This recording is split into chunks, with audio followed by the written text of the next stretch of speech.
দুধ দিয়ে হরলিক্স খেতে আমার খুব ভালো লাগে, তাই মাঝে মধ্যে মায়ের হরলিক্সে ভাগ বসাই। আজকে নায়িকা থেকে আরও একটা পার্সেল এলো। আজকে বেশি কিছু অর্ডার দিইনি। আমার বডি ওয়াশ, ফেস ময়েশ্চারাইজারটা শেষ হয়ে গেছিলো, দুটো এম ক্যাফিনের ছিল। এগুলোর সাথে ছোট ছোট ওই বডি স্ক্রাবার আর ফেস স্ক্রাবার ফ্রি দিয়েছিল। ওয়েদারটা আজকে মেঘলা ছিল, বেরোবো কি বেরোবো না ভাবতে ভাবতে ভাবলাম হেয়ার কাটটা করেই আসি। হেয়ার কাট আমি হাবিবস থেকেই করাই, কদমতলার ব্রাঞ্চটাতে যাই। আজকে বেশিক্ষণ ওয়েট করতে হয়নি। আগের বছর পুজোর একদম মুখে মুখে গেছিলাম, তো 3 থেকে 4 ঘন্টা ওয়েট করতে হয়েছিল।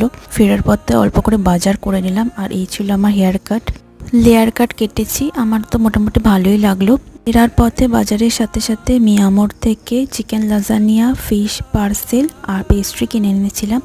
অনেকদিন ধরেই লাজানিয়া ট্রাই করার ইচ্ছা ছিল, 70 টাকা করে, বাট মোটামুটি লাগলো। এই ছিল আজকের মিট ব্লগ। ভালো লাগলে লাইক আর সাবস্ক্রাইব করে দিও। বাই।